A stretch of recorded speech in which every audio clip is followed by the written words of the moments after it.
I want to break down a very specific mindset that elegant, grounded, emotionally intelligent women follow almost effortlessly. They don't chase people or outcomes. And this has nothing to do with being passive or arrogant. It's a psychological strategy that protects your self-worth, improves your relationships, and keeps you aligned with the life you want. In the next few minutes, I'll explain the psychology behind not chasing, the behavior patterns that make you lose value, how elegant women handle rejection, distance, and uncertainty, and practical steps you can apply immediately. So let's start with the truth most people never say. A lot of people misunderstand this concept. They think not chasing means you're cold, unavailable, or uninterested. But that's not accurate. Not chasing means you don't abandon yourself for anyone. You don't beg for closeness. You don't prove your worth. You don't run behind things that are moving away from you. Psychology calls this secure self-regulation. Your emotional stability comes from you, not from someone else's response. For example, if someone replies late, cancels on you, or shows inconsistent energy, a chasing mindset reacts with fear. What did I do wrong? How do I fix this? Whereas an elegant mindset responds with clarity. This is information. Let me observe and not panic. The elegance comes from emotional clarity, not emotional neediness. Chasing makes you lose value for three psychological reasons. It signals insecurity. When you chase, your brain is operating from scarcity mindset. Scarcity creates urgency. Urgency creates fear. And fear drives impulsive decisions. Second, it destroys perceived value.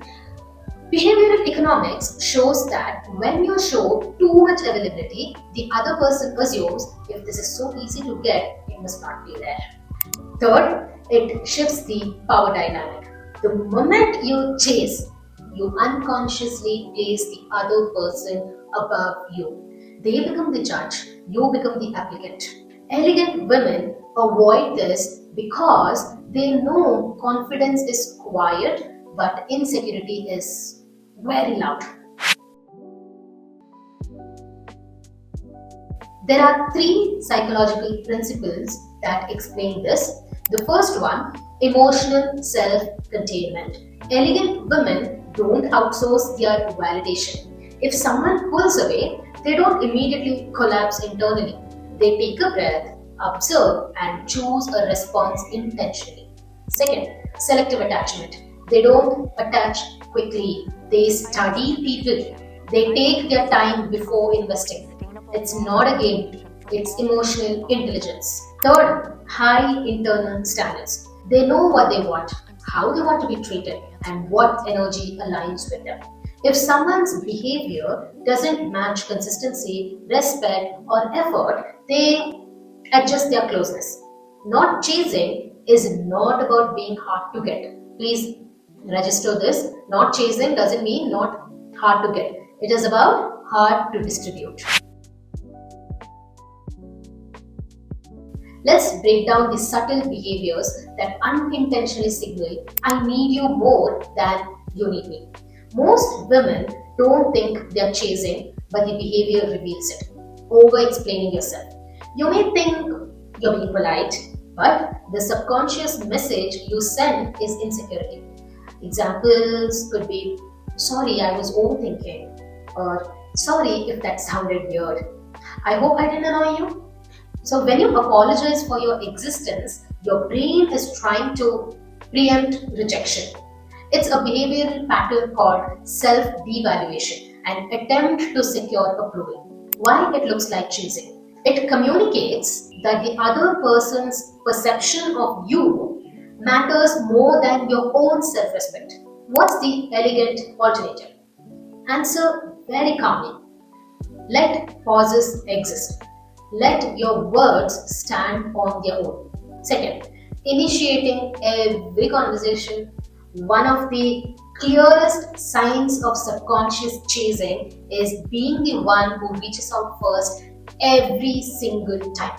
Even if your texts are casual, like good morning, what are you up to, just checking in, the psychology behind it is you're trying to maintain connection by controlling the flow of communication. This is pursue energy. Let me explain to you why it looks like chasing. If you're always the one opening the door, you're carrying the entire emotional weight of the connection, the other person doesn't have to invest because you're doing the job for both. What's the elegant alternative? Contribute but don't carry. Let the connection breathe. Give space for them to reach toward you. Third, accepting bare minimum effort. This is one of the most common forms of chasing and the most invisible. When someone gives you minimal, shows up inconsistently, gives excuses instead of effort, and you say things like, they're busy, they're just stressed, they're not good with texting, what you're doing is chasing a fantasy, an idealized version of them. This is fueled by confirmation bias. You want the connection to work, so your brain filters out the evidence that it's not. Why it looks like chasing? You are working to keep hope alive rather than letting their actions speak. Instead of evaluating the relationship, you're repairing it alone. What's the elegant alternative? Match the effort that you're receiving, not the effort that you're imagining. Fourth, filling silence with effort. A lot of women do this without noticing. The moment the other person pulls back, they push harder. You text more, you become extra understanding, you offer reassurance they never asked for. Your brain experiences distance as danger, triggering an anxious response called pursuer mode. You try to restore closeness through action. Why it looks like chasing? Because you are responding to their withdrawal instead of having your own standards.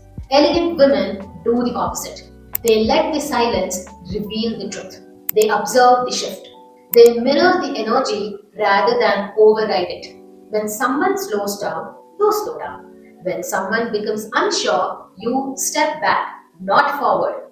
Don't go justifying why the relationship should work or why the person needs to be with you.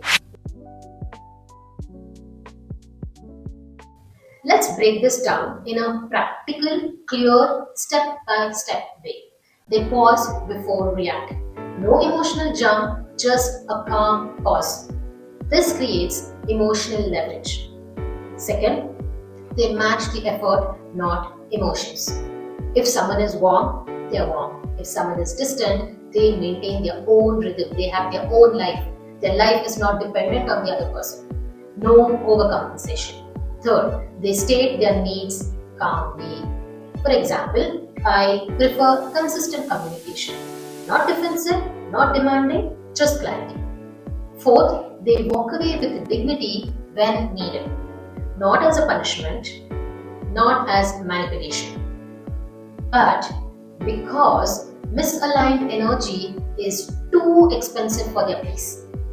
Fifth, they fill their life with meaning outside relationships, work, passion, health, self-improvement. A full life naturally reduces chasing.